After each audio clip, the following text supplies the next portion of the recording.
இன்றைக்கி நம்ம முள்ளங்கி சாம்பார் எப்படி பண்ணுறதுன்னு பார்க்கலாம். இது செய்கிறதுக்கு என்னெல்லாம் தேவைன்னு பார்த்துடலாம். 1/4 கிலோ அளவுக்கு முள்ளங்கியை ரவுண்டாக கட் பண்ணி வச்சுக்கோங்க.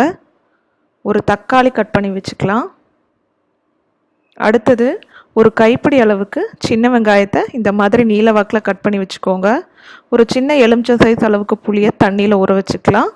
துவரம் பருப்பு ஒரு 1/2 கப் எடுத்துக்கோங்க. இது மஞ்சத்தூள் எண்ணெய் சேர்த்து நம்ம குக்கரில் வேக வச்சு எடுத்துக்க போகிறோம். ஒரு 1/4 ஸ்பூன் அளவுக்கு மஞ்சத்தூள், 2 டேபிள் ஸ்பூன் அளவுக்கு சாம்பார் பொடி, தேவையான அளவு உப்பு, தாளிக்கிறதுக்கு எண்ணெய், கடுகு உளுத்தம்பருப்பு ஒரு ஸ்பூன், ஒரு 1/4 ஸ்பூன் அளவுக்கு வெந்தயம், தாளிக்கிறதுக்கு பார்த்திங்கன்னா ஒரு 3 காஞ்ச மிளகாய், பெருங்காயத்தூள் கொஞ்சமாக, கருவேப்பிலை, மல்லி இலை. இப்போ எப்படி பண்ணுறதுன்னு பார்க்கலாம். முதல்ல ஒரு வாணலியில் ஒரு 2 ஸ்பூன் அளவுக்கு எண்ணெய் சேர்த்துக்கோங்க.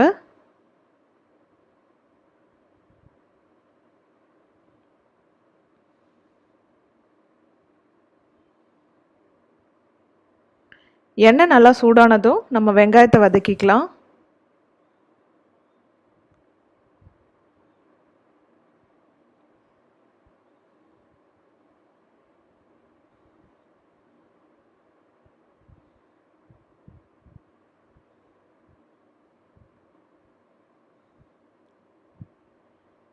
வெங்காயம் பாருங்கள் நல்லா வதங்கிடுச்சு. இப்போ நம்ம தக்காளியை சேர்த்து வதக்கிக்கலாம்.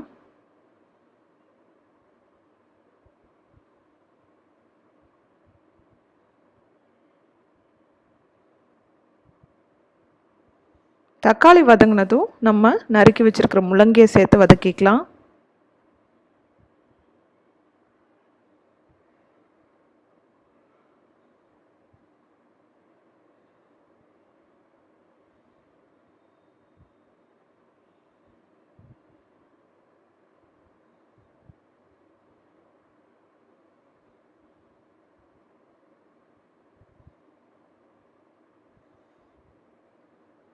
இப்போ நம்ம குக்கரில் துவரம்பருப்பை வேக வச்சு எடுத்து வச்சுருக்கோம். இதை கரண்டியில் நல்லா மசிச்சு விட்டுட்டு கொஞ்சமாக தண்ணி சேர்த்துக்கோங்க.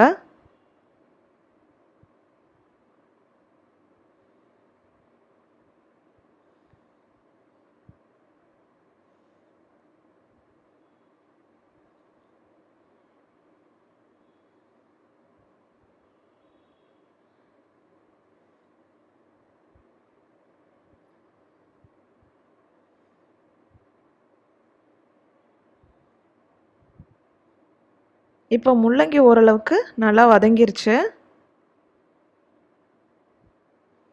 இப்போ நம்ம வேக வச்ச துவரம்பருப்பை சேர்த்துக்கலாம்.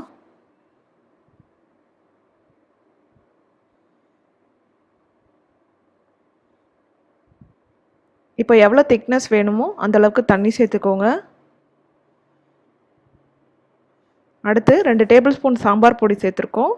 அதோடவே இந்த சாம்பாருக்கு எவ்வளோ உப்பு வேணுமோ அதையும் சேர்த்து நல்லா மிக்ஸ் பண்ணிக்கோங்க.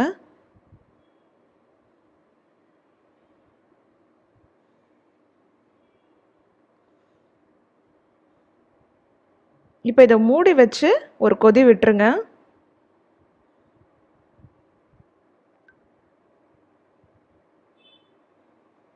இப்போ சாம்பார் நல்லா கொதிச்சு வருது.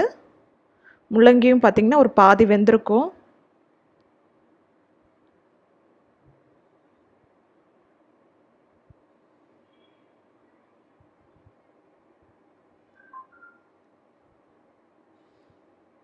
இப்போ இந்த ஸ்டேஜில் நம்ம கரைச்சி வச்சுருக்கிற புளி தண்ணியை சேர்த்துக்கலாம்.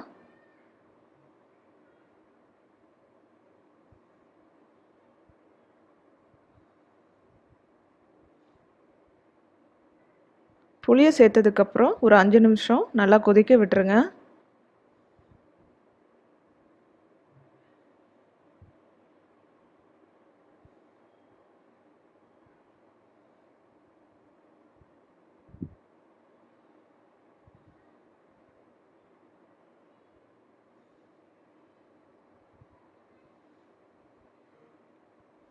இப்போ சாம்பார் நல்லா கொதிச்சு வருது.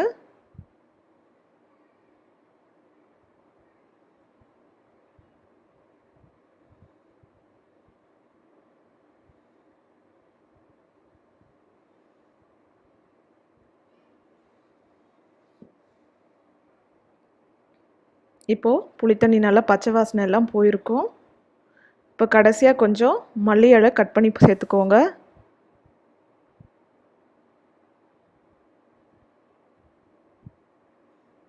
அடுத்து இப்போ நம்ம இந்த சாம்பாரை தாளிச்சிடலாம்.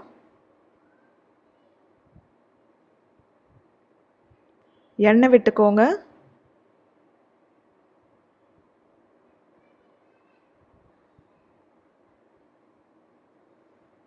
எண்ணெய் சூடானதும் கடுகு உளுத்தம்பருப்பு சேர்த்துக்கலாம். வெந்தயம் சேர்க்குறோம். அடுத்தது காஞ்ச மிளகாய் கிள்ளி போட்டுக்கோங்க. பெருங்காயத்தூள் சேர்த்துக்கலாம். ஒரு கொத்து கருவேப்பிலை சேர்த்துக்கோங்க.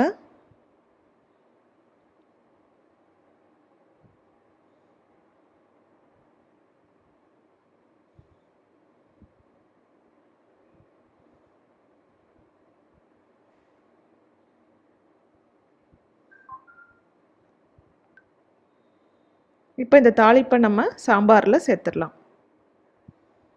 அவ்வளோதான், முள்ளங்கி சாம்பார் ரெடி ஆயிடுச்சு. நீங்களும் ட்ரை பண்ணி பாருங்கள். தேங்க்யூ.